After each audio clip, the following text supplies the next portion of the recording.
Scenarios in my head played out over and over again of me snapping someone's neck, punching them. I was really convinced I was a really bad person. I had no understanding of what was going on in my mind. Every 10 seconds, I had an intrusive thought popping into my head, and it went on for months. I thought, oh, it'll go away, it's just a thing. Didn't go away.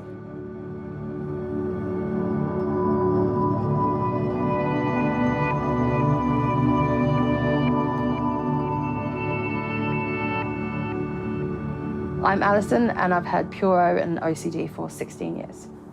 A lot of the things that I think about are violent. So I'll think about shouting things out, hitting someone, pushing them down the stairs. I'll be sitting in the passenger side when Mum's driving, and I can see my hand on the steering wheel, and I can see myself steering the car into oncoming traffic. And it's like it's almost already done. I have a funny kind of experience with unwanted thoughts, because at first, when I didn't know what intrusive thoughts were, I thought they were terrible. I thought they were absolutely terrible. I don't really want to push my mum down the stairs. Like, a part of me is so sure that that's what needs to happen and that I'm going to do it.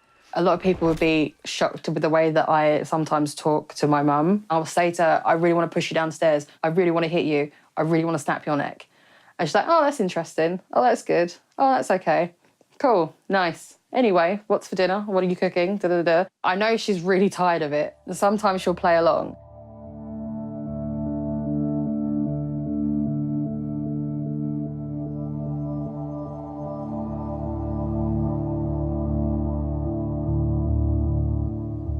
These thoughts are what we call inconsistent with their values, and therefore they are ridiculous and absurd to the individual. And therefore they do not get any gratification from them or pleasure. They're extremely distressing to the individual, and they're spending their life trying to get rid of them or control them. Everyone has intrusive thoughts. Most people, when waiting for a train, might have thought, what happens if I stepped out in front of it? Someone might be cutting something up with their kitchen knife, and they might suddenly realise it would actually be incredibly easy to just stab someone with this. A person with pure O might dwell on that thought more than average. They might be concerned that says something about them. You'll have a thought, you'll go over it and over it and over it and over it. It could be absolutely anything, and it is just thinking, but thinking constantly, and at that pace, it makes you exhausted. Pure O is a term used by sufferers to describe symptoms of obsessive-compulsive disorder, where people experience intrusive thoughts, images, urges, doubts inside their mind, which are extremely distressing. Well, common obsessional thoughts and worries might be around sex and violence or religious themes. So, for example, in a sexual obsessions, it might be the fear that you're a paedophile when you're not, or that you're going to push people in front of the train. My name is Kirk Stacey. I am a self-employed illustrator. OCD likes different themes to torture its host with. With the religious stuff, you get a lot of guilt. Don't say this, don't go there, don't do that. If I thought of a joke and laughed, oh, that's rude, you can't say that. You have to say sorry to God, otherwise he will punish you. So I was a religious person, even though I wasn't religious. I think the images were just a flicker of a thought. It was a person in a white gown. There was another one, was the crucifix. There was another one, image of the Pope or Christ. They flash, bang, it's there and it's out. It's like a knife goes in, it comes out. You've got this overwhelming anxiety and also guilt. You feel guilty for having these thoughts that you cannot control.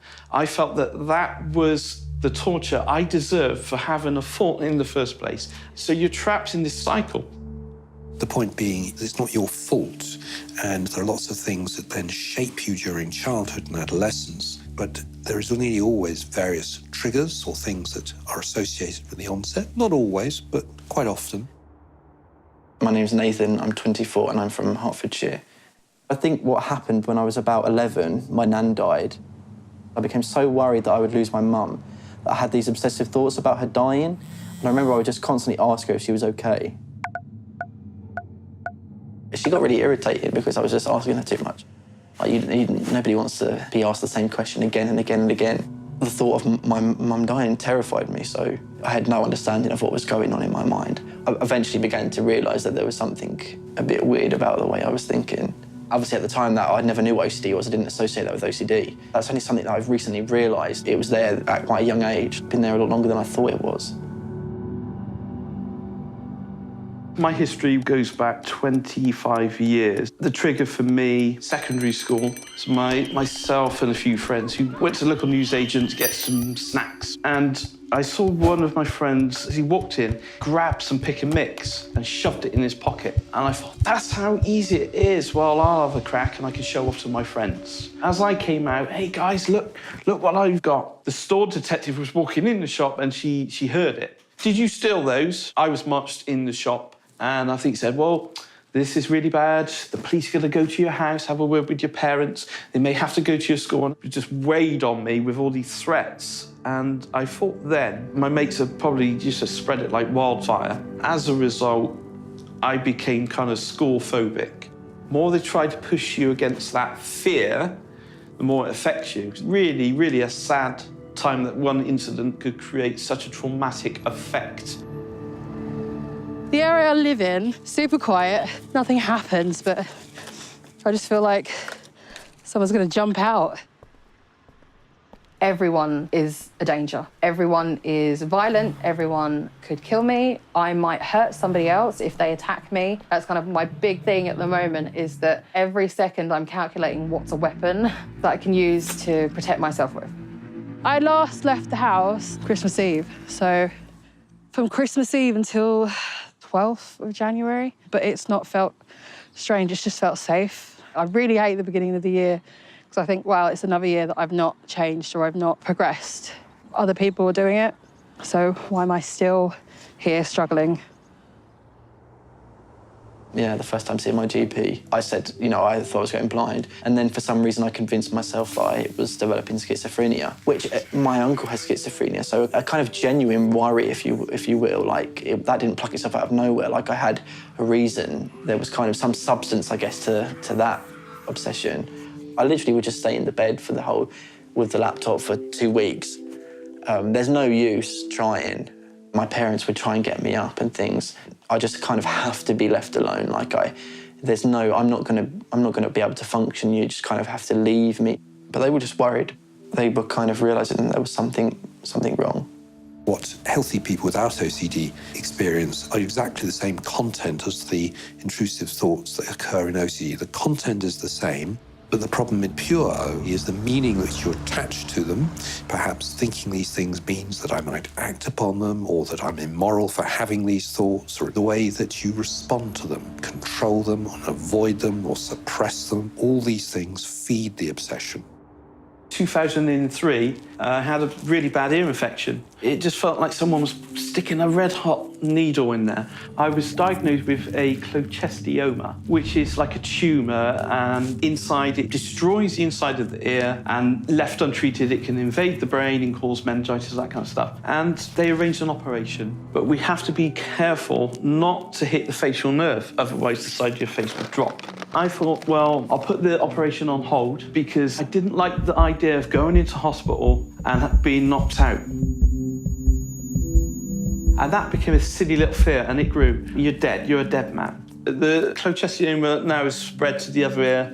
It's taken my hearing down. I've got white noise in both ears. When it gets near the point of, your operation's next week, I knew it would be the death of me because I would not be able to surpass it or overcome it. Cognitive behaviour therapy includes exposure and ritual prevention. In other words, it's about trying to test out your fears, developing a different relationship to your thoughts, that these are just your own inner world and you cannot control them. You allow the thoughts to be there, but you don't necessarily have the exact same reaction. So you end up pulling it apart and figuring out a way of discerning what are authentic concerns versus what's done by OCD. Combined with the medication, that's how I get through the day, get through life. My first encounter with CBT was on the NHS. It was in a basement of a 4-storey building. I used to look up the building regulations of any building that I went into. I would check out their fire stuff, like when the last time they had a fire check was, like when the last time that the gas person was there. It was in the basement. This room was tiny. It had no windows. I couldn't help but feel like there wasn't enough air in there for the both of us.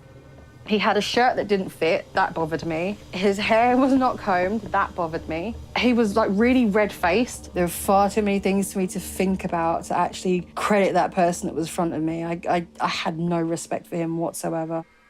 There's a possibility that I wasn't really ready to listen to anything that I felt was wrong, that how I was living wasn't great for me. And so I feel like I deflected a lot of my anger and the way that I was really feeling about my situation onto that person. ERP, which stands for Exposure Response Prevention. It's about exposing yourself to that which you fear. So say you were completely avoiding knives, you didn't even want to see one, you might go towards starting to use the knife for its intended purpose, perhaps using the knife around other people by exposing themselves to the very uncomfortable anxiety. You don't stay in that state of high anxiety forever. It will eventually start to go down. So the last time I had gone to A&E by myself, that was when I was convinced that I was both a psychopath and I think a narcissist. And it's just the process of having to go up to that desk and then tell the person what's going on with you. And then you go and see somebody and there's nothing they can do.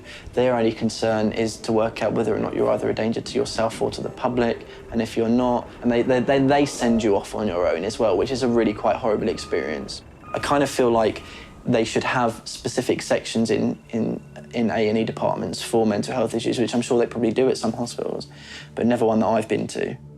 Many people it can be cured. For some people it can only be managed, and for some people it's a struggle. When I had Puro, mine was incredibly severe. I couldn't do anything else, and it was incredibly scary. It still does occasionally pop up, but it doesn't make me afraid. In fact, it really has no effect whatsoever. So it will pop up, and then maybe I won't have it anymore for the next couple of days. There's always been this big debate whether you cure or you manage. It depends what you consider to be cured. I'm a complete nihilist. Yeah, I don't know if I'm hopeful. I just get on with life. I have all these things I want to get done with my life. I think hope is a kind of wasted energy. You know, I just take things as they come. It's not going to go anywhere, I don't think. I think it's too embedded in my personality. Not my personality, but my brain, whatever. I don't think it's going to go away. When I look back at the old me, I feel sorry for that person who was in the bubble. You have to convince part of your brain that you can beat this thing. It's about exposure. I have to expose myself to the spikes in anxiety, expose myself to the intrusive thoughts, and live anyway, live through them, not around them, which I'm really good at doing. You can create a structure where you can survive it. I'm happy that I'm actually creating artwork and selling it, and I'm taking commissions. I'm happy now. If you want to change something, you have to actively make changes. To be too afraid to make the changes is just accepting that where you are now is perfectly fine for you, which is not. So I have to do stuff like walk around the block, understanding that someone isn't going to jump out from the bushes and try and attack me. If you do something enough and you sort of like retrain your brain, then you should really like rewrite like your neural pathways, basically. I should be able to rewrite the story in my head.